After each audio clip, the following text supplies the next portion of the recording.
Me. Hello, hello, hello. Yeah, I was not like tuning in and getting ready. We were super ready for AICon USA 2025 reporting from Seattle, Washington. I almost said Orlando, Florida, but that's another conference from the same amigos at TechWell. Welcome back to this first official day of the conference. We just had a small pause because we have to eat and rest a little bit, enjoy lunch. And now we are ready to continue with the interviews with awesome thought leaders, presenters, and even exhibitors that all in one. We have a special one today. So with us is our amiga Emma Pyne. Yes. Did I say it well? Yeah, I was asking. Any questions about the writing of the name? It's here on the screen. I can almost touch it. There it is. So, Emma, how are you? I'm good. How are you?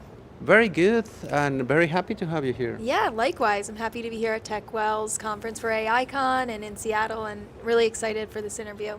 For this first conference, first talk, first interview, first. So not my first conference. I was at Star West back in September, but this is my first time speaking at a conference. So I'm super excited for my speech tomorrow. Yeah, we're gonna be finding out a little bit more about that. But before we get into all that business, Emma, would you mind sharing with the audience who are you, what do you do, why are you here, what makes you special? Yeah, so I'm located out of Philadelphia, and I'm with EPAM Test.io. So I'm on the business development side with them, and I've been at EPAM I just hit 3 years. So Congratulations. thank you. Yeah, so I'm in business development, like I mentioned, and I'm here just to get the opportunity to speak and to share my thoughts on AI, and I'm super excited for how it ties back into my role and how it can hopefully someone can learn from it. So I'm really excited. Coming to share the knowledge and help people, that's super important. I really appreciate that, Emma. It's really, really great. And so this is your first, let's say, active, but in Star I'm sure you were kind of active as well, booth-wise. But would you mind sharing with us what's your talk titled? What is it about? Yeah. I know it's not out there yet, so not to spoil it too much, like the trailer, give us some taste of it. Yeah, so it's called Brewing Better Technologies, and it's how blending AI with human testers to create a seamless user experience. So I am comparing AI to coffee machines and humans to the baristas. So it ties back into Seattle. I tried to make it the theme of where we were going to be. So Seattle's the city of coffee, so it has some relation to that.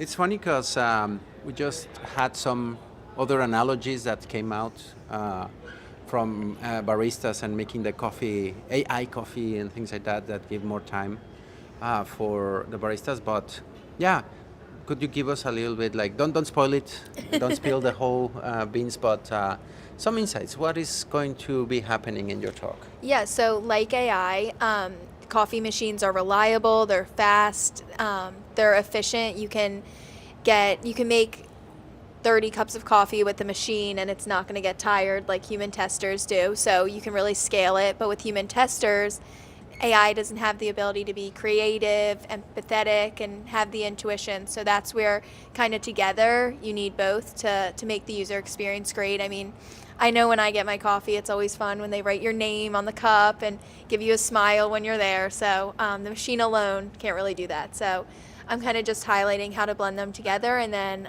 towards the end, I'm going to go over some key takeaways and best practices on how you can implement that and go over that as well. So It's really interesting, and you make me smile a little bit because we were talking about some of those things that we used to like from this barista experience that at least in probably with your last name as well, never ever got my name right on those cups, and I was Andrew and all sorts of different variations. Not that I have an easy name for English speaking, but I kind of understand. But even like, have you ever gotten like a peculiar name on your cup? yeah, I mean, Emma always turns to Emily on coffee cups. But yeah, sometimes that does happen. But it's just a personal touch regardless of the name. I feel like they always write like, have a good day, or a smiley face. So yeah, that's kind of just highlighting on like the human touch is pretty important. And Why do you think it's so important to keep that part of the recipe in yeah. our work now? So I think one of the reasons it's important is because AI is a machine. I mean, I use ChatGPT like everyone else and AI tools, and just sometimes you notice like the errors there that humans really can like fill in the gaps because um, we have lived things like ChatGPT hasn't lived certain things or doesn't know like cultural norms and just it's not empathetic. So I just think humans really still need to be in the process. Why do you think that even as AI has all this presence and fame of the amazingness of things that it can do, you are kind of sounding like, yeah, but it's gonna have mistakes. Yeah. Why do you say like it? Yes. I don't think it always makes it definitely can help like if you get stuck on something. I know sometimes if I'm like writing an email or just thinking of something and I can't quite like start it, AI can kind of be a good tool to start it, but then always like it's sometimes a little off, like it'll say something a little crazy or inaccurate that you kind of do need to prompt it and be like, no, I was actually looking towards this. Like I think yesterday I used it and was like, what's fun to do in Seattle? And then it'll obviously give you tons and tons of options, but then you have to be like, I'm in this area, not in. I cannot walk that far. Yeah, I can't walk that far. I don't have a car here. So just like having to prompt it, I just think is more important than ever, just because as it gets smarter, it's giving you more information, and just to kind of filter it out, it needs to be prompted. It gives you exactly the information that you are asking for, and I think it's in the other way as well that you are the one that has to be careful with what information Yes. or how do you ask for it, right? Definitely. It's gonna follow the what's the prompt or the recipe for what you're asking, as you said. Seattle stuff, sure. Here's all the things. Oh, sorry, yeah, I have these limitations, and even some interesting prompts like just thought like handicapped people that, or I'm on a bicycle, where's like a good bicycle Yeah. lane. All those. Or times you have to go, like since we're at a conference, like the time constraints, it could be a museum and it closes at 5, but we're still here. So just making it known of like more information is, I feel like I'm constantly having to give it more prompts to finally get to what I want. I mean, it definitely is super helpful and it'll get there, but you need to prompt it a little.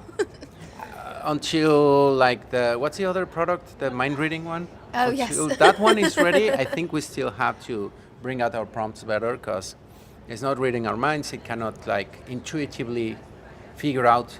Probably it will eventually, because I have seen some models that start to quote unquote know you as a Yes. person, and they start to say, okay, I already know that Emma is at AICon, that she's going to be busy these days, and that probably she's asking for this, and that. But still, it will be guessing. As much as it knows us and as it doesn't read our thoughts yet, I really hope that we don't get there. It will require some context, right? Yeah, definitely. And in all this perspective of you have the QA perspective. I'm going to get into that in a moment. What made you kind of start to think of AI and these applications and these situations that you're going to be talking in your talk? What brought you to that situation? So the reason I chose my topic was because when we were at Star West, some of the speeches that stuck out to me were the ones that were like Disney focused a little, or kind of that tied What do into you where we were. mean Disney focused? So some of I believe there was one that it compared crowd testing or QA with something to do with Disney princesses, and it just stuck out to me because we were at Disneyland. So when I started thinking about my talk, I wanted it to have something to do with Seattle. So then I did the AI with coffee machine. I kind of was just thinking like what's in Seattle that I could compare to AI, and it could be like a relevant analogy. So then that led me to the AI with coffee machines and humans to baristas. And I just think AI is such a topic that you could talk like endlessly about, or it's always changing. I mean, even since I probably wrote and thought of some of my ideas, like I've had to tweak them because since October, it's even like, or December, it's come such a long way. So that's kind of what led me to my talk idea. So many changes, and yes, I understand like the theme, trying to keep the talk with the theme, the location, make it special. Especially, there are some locals here that probably will appreciate some references for the local culture. To call I it did that find way. out it's also the city of flowers, so I could have done some, but I don't know if flowers would have translated as well as coffee machine. So Yeah, I cannot think of no, analogies. I mean, give me some time and yeah, some coffee to push things out, and maybe. But I didn't know the flower thing. yeah. I found That's that out when I got here. I was like, oh, that's pretty cool. I have some locals that I was staying with in the weekend, and no one mentioned flowers, so we're gonna have a word. But so Emma, as well, on that, that's on the selection of the topic. What has been your exposure and adventures using AI lately in QA or Yeah. professional matters? So with Test.io that I work with, we used the AI and AI infused applications, so we can like plug it into the existing tech stack and let it like be an autonomous agent, which I just think is pretty cool. That it can now like write code, generate test cases, even submit like requests for review. I think it's just really cool how far it's come just in QA and how it can take a lot of the like the hard legwork that testers are having to scale, and then they can take some of the load off themselves and really focus on what they're excited probably about, and that's like developing new projects and more stuff that they can like independently own, and that way some of the manual stuff can be just automated. So It's a great set of experiences yeah, that probably you're. I mean, at Test.io, as far as I understand or remember, the embracement of AI is like huge, right? And it's even if you don't want to, I think it's something that we will start to experience, like embracing AI, start to be. yeah. I mean, even if in my own life, I think I turn to ChatGPT more than sometimes even more than Google now. Just being like, what should I? Because it can even make like a timeline for you. I mean, I love a schedule, so it can make like a schedule for you, or it can do a lot of this stuff that I think is just tasks that just can make simplifying work. So if I have like a task list for the day, sometimes I'll just put it in ChatGPT and I'll be like, organize this for me and make it a timeline between 9 to 5. So I think it can do some cool stuff just to just help life in general. That's an application that I never thought of. Like, I Time have these management. tasks, please, and keep me on track. Check with Yes. me, like, hey, you have not been like doing this task. Where are them? Where are them? Yeah, that's a great idea. Some great applications that every person that has been here at the interview brings something new that I was like, huh. Everybody's coming with all these crazy ideas, and I'm not calling you crazy, like great ideas, but it's it's a moment where I feel like as well the sky is the limit. Yeah. Is super easy, especially you think about it. It's more plausible than ever than what you thought. That big idea that you were cooking in your mind is like, ChatGPT, could you help me on this, Yeah. blah, blah, blah, blah. Any uh, any other uses in your work and applications that you have been having that you think is interesting? Yeah. The scheduling is great. Great Yeah, tip. scheduling or just I know like at Test.io, it's definitely just becoming more. I feel like of AI like every day, just more and more people are talking about it, and it's super exciting like where it's gonna go, and I'm excited to see. I just even from like just when it was just an LLM, like we were just chatting with it on like I just feel like even like a couple years ago we'd have to go to ChatGPT.com or you'd have to go to like an external tool, and now it's just always there, and it can be plugged into tools, and I think that's something that's really neat, and it's going to just continue. And then yeah, I still do think that it does need the human, I guess, giving it a reality check, because just sometimes it isn't accurate, and it just needs to be prompted sometimes a little more than, and that's I'm sure going to change with time too. It's going to get smarter, and but I do think the human involvement is really important. That's an interesting, how to call it, ponderation, because will human intelligence ever be out of the loop with AI interactions, the need for it? Because right now we are all saying like, yeah, critical thinking and all Yeah. this, two set of real eyes checking over. Do you think we will ever get to a point where it's like, nah, we trust fully, completely this kind of thing? I hope not, just because I do think that it's never really gonna gain full empathy, just because like it doesn't live day to day. So that's the only thing I don't know if we can ever teach it, but I could so be wrong because it's come Probably we so long. could. Yeah. As the more I think about it, I guess you could say a prompt that would give it empathy. If which is kind of interesting. Now I want to try that. But yeah, I do think that like it might always need a little bit of the human insight, just because I mean you can put something in ChatGPT and it can just sound a little off, or I know we've all gotten emails where we're like, a human didn't write that, or it has the ChatGPT like dash line. You usually don't sound this fancy. Yes. What's wrong with So like sometimes I think the wording is a little off on ChatGPT, but or just an AI agent. But I think it's going to just continue to grow, and you're probably right. It could gain the human aspect. No, I have seen some that I was reading some interactions of a person that was very much into holistic energies and life of purpose and things. And ChatGPT was replying as, I mean, I could swear it had like a peace love sign and a peace and love, long hair, like super hippie tone. And I was like, I didn't know ChatGPT could reply like that. Yeah. Sounds even trippy. I don't know how to say it. But it's something that we are going to be moving towards, and that most probably the market is already kind of looking forward to some of these things. And if I understand well, you're also like having a pulse on the market and having to check.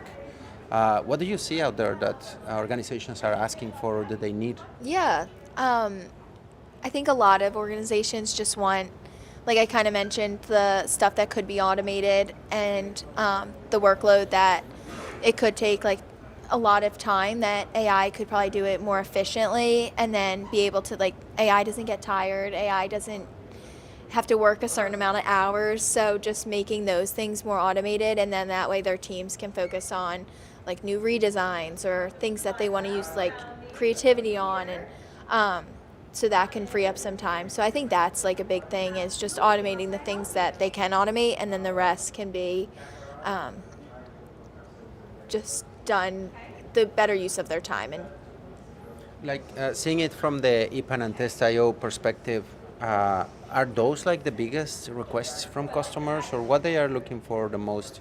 And I think more in the QA realm. yeah, I think that's a big one. I think, like I mentioned, just automating what they can automate, and then I mean, Test.io it's a crowd testing part of EPAM, so it's definitely, they want the real feedback on real users and real devices. Like that's Test.io's kind of bread and butter, is providing from the crowd real feedback that they can then take action with it.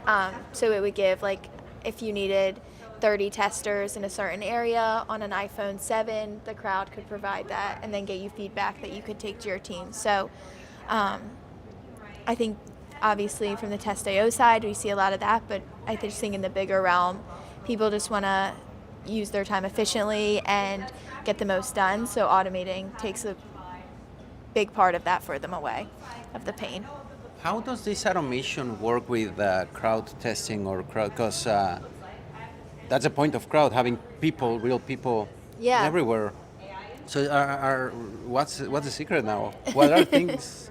What are people gonna do with crowd testing or crowd activities, and AI taking over, like replacing the people? It's like you have AI spread all over the place. Well, that's the part I think is cool with the real people, because AI can't really take that away, because you need certain, like AI isn't in a certain geography, AI doesn't have accessibility needs, so I think that's something that won't go away, and that's what's really cool about our crowd, is it's from real users that you can like relate to, and that your potential customers could be. So I don't think that's going to go away just yet, but I think AI could automate it and take some of the tasks away that could be tedious for companies to, like the other kinds of testing needs they have, or if they have to run like performance tests or just generate code. I think that's where AI can shine, because you can prompt it there, and then it can even double check your work if you're having code, or coding needs and stuff like that. So I think that's a cool part of it. But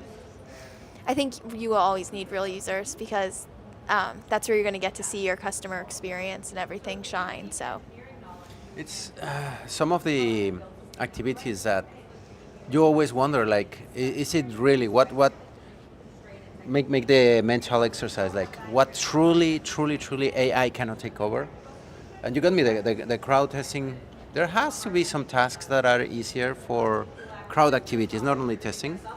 But I cannot think of a way that 100% like you can have all the iterations, all the permutations, but a silly random person may think on something that AI didn't, and like, oh, or a different scenario within testing that like if you needed a certain case that you wouldn't have expected it run through, like a real user could kind of find that, whereas AI, if it wasn't prompted, it could miss that whole testing need and you wouldn't even test that part of it. So, or sometimes it could, just from the results of it, it doesn't, like real humans could be clicking if you're doing like a UX usability test and people are clicking button A and they keep clicking it, but they're clicking it because it's annoying and they're, or ChatGPT would be like, or AI could be like, that's the issue, but it could totally miss it. So that's just kind of an example where I think that it couldn't really take over because it doesn't know if the user's frustrated or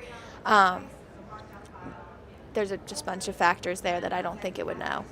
yeah, it's gonna be difficult. But even though most of the things that you were mentioning, and even one of the cool use cases or test cases is to give the app or the device to a baby or an old person. And in crowd testing, I have heard that it works wonders because we already have our ways of IT people and we know the straight. But someone that doesn't know will be just wandering and clicking like crazy. But prompt, hey, ChatGPT, test this app, play with it as if you were 5. Yeah. And there are some things that I'm like, I mean, the manually using it and I don't know, some rough environments that cannot be simulated, like, the child threw it on the toilet, the device survived. That's one that I like. Try it, AI, try it, I dare you. I don't, if it ever eventually get arms and appendixes, it's going to be another history, but we hope not. Elon Musk's robots, stay away, please. Emma, now wrapping up a little bit, we are almost out of time and talking about all these possibilities, and thank you for these thought exercises of where can AI not get into, like where is it, like probably cooking, that's one, like I don't know, does it stage AI won't be able to say that. Those are the things that and crowd testing, of course. Yeah. I still feel we are safe there, hopefully. I don't know. Do you have any last words for the audience to be prepared, ready, or that should we wisen up? I don't know if I have any questions, but just thank you for the time. And this was super, super interesting. And I really appreciate the questions you've asked. And it kind of made me think a little more. So that was super exciting. And I'm super excited to see where AI goes and where humans are still needed. Because I personally think they will be needed for a little bit of time more. I don't know. You did bring up that eventually they might learn empathy, so then we're in trouble. Yeah. Get out of the cooking classes, AI, and I don't know. But thank you very much as well for these perspectives. Last question, if people want to get in touch with you, follow up with what you're doing, or any other new AI news, where can people find you? Yeah, on LinkedIn, it's Emma Pyne, and then my email is emma_pyne@epam.com if anyone wants to get in touch, but LinkedIn's probably the best way. But yeah, thank you so much. No, it has been a pleasure, Emma. Thank you very much for the perspectives. Everybody, get in touch with Emma if you want to find out more about what EPAM, Test.io, or herself are doing. Get in touch, add her here. You got her email. We'll try to add all of that to the episode notes. And Emma, thank you very much for coming. You. It has been such a pleasure. And there you have it, Emma, one of the awesome presenters. We missed to get some information on how you prepared for the first time that you gave a talk. It was AI, but okay. Ask AI, how do you prepare for your first AI talk? So, I'll have to do that later. haven't you? Oh. No. But again, Emma, thank you very much. And everybody, stay tuned because there are going to be more adventures here. We're going to have more awesome presenters, thought leaders, and people that are trying to figure out where AI breaks, aches, and get some issues. It has so many and crazy ways of using it. So stay tuned. This is not over yet. We have, I think, 2 more interviews for the rest of the day. By the end of the day, we're going to do the passport run. So stay tuned. We're going to try to get stamps as fast as possible and get a prize. So we'll see you later in a moment. We'll get the next interview. Again, Emma, thank you very much. Thank you.